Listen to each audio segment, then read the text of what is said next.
What if I told you that a single mountain on a remote island in Indonesia was responsible for creating Frankenstein's monster, and for a summer where it snowed in New York City? This isn't a fantasy novel. It's a forgotten chapter of our history, written in ash and ice. And it all started on April 5th, 1815. On the island of Sumbawa, Mount Tambora, which had been silent for centuries, decided to wake up. And it wasn't a gentle awakening. It was a roar that would soon be heard thousands of kilometers away. Imagine you're there. You're a villager in the Kingdom of Tambora, a prosperous little state at the foot of the mountain. For you, the mountain isn't a threat. It's a god. It provides fertile soil, lush forests. It's a source of life. Then, the ground begins to tremble. Not just a little shake. A deep, gut-wrenching shudder that feels like the world is coming apart. The people at the time had no scientific framework for what was happening. British officers stationed hundreds of kilometers away in Java heard the sounds. They thought it was a naval battle. They dispatched troops to investigate reports of cannon fire that didn't exist. But for the people of Tambora, it was 5 days of hell. The rumbles grew into a continuous, deafening explosion. The sky, once a brilliant tropical blue, turned a sickly yellow, then a terrifying red. Animals fell silent. Birds dropped from the sky.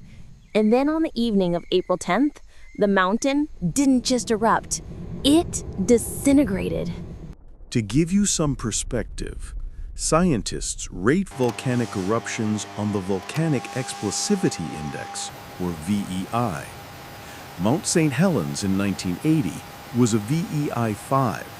Tambora was a VEI 7. It was 100 times more powerful. It was the largest, most violent eruption in over 10,000 years of recorded human history. 3 columns of fire punched through the clouds, reaching into the heavens. The peak of the mountain, a 4,300-meter giant, was blown clean off. It collapsed in on itself. This wasn't just an eruption. It was a planetary-scale explosion. And that's not just a dramatic comparison. In 2004, archaeologists discovered the preserved remains of a village on Sumbawa, buried so perfectly by the ash that they call it the Pompeii of the East. They found homes, carbonized bodies still in their beds, and bronze bowls of rice preserved at the exact moment of death. A chilling snapshot of a civilization erased. The immediate death toll was staggering. Around 10,000 people gone in an instant.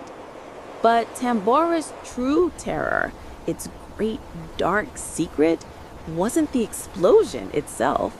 It was what came next. The story wasn't over. It had just gone global. This is where things get truly strange. The eruption blasted over 50 cubic kilometers of rock, ash, and gas into the atmosphere. The most important component wasn't the ash you could see, but a gas you couldn't, sulfur dioxide. Millions of tons of it shot into the stratosphere, higher than the clouds, where it mixed with water vapor and formed a planet-circling veil of sulfate aerosols. Think of it as a global sunshade, a thin, invisible blanket that was slowly, silently reflecting sunlight back into space. And the world below began to cool. The year after the eruption, 1816, became known as the year without a summer. In New England, they called it 1800 and froze to death. There was a hard frost or snow every single month of the year. In June, a foot of snow fell on Quebec City. In July and August, lakes and rivers in Pennsylvania were still frozen over. The effect on people was brutal.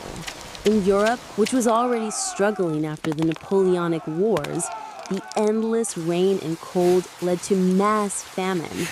Food riots broke out in Britain and France. I don't know. People were I just starving, don't know. desperate.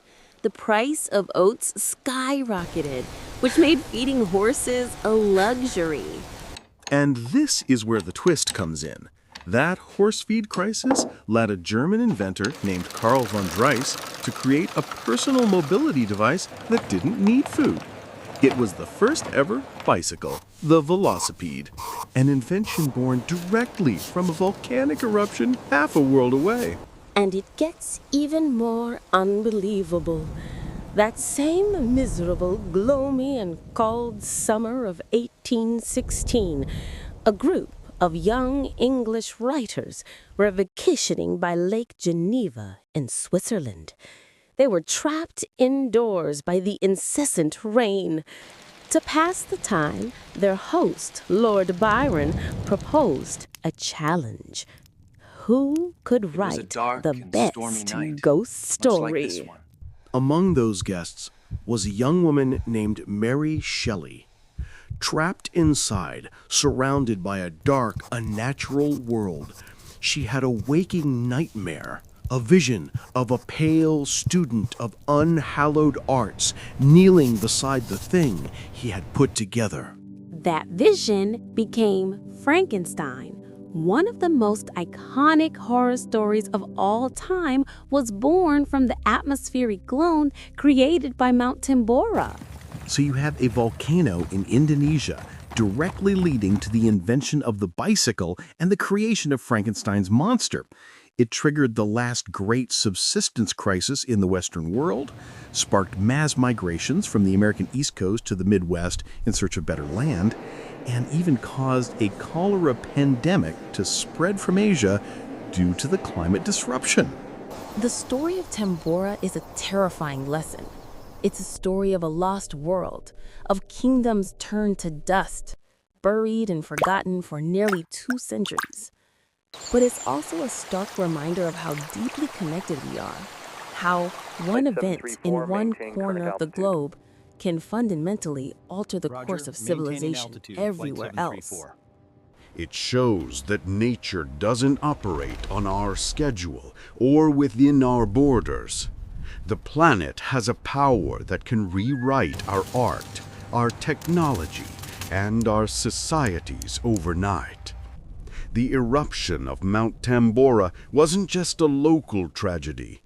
It was the day a mountain in Indonesia reached out and changed the entire world, leaving a legacy of darkness, innovation, and monsters that we still live with today.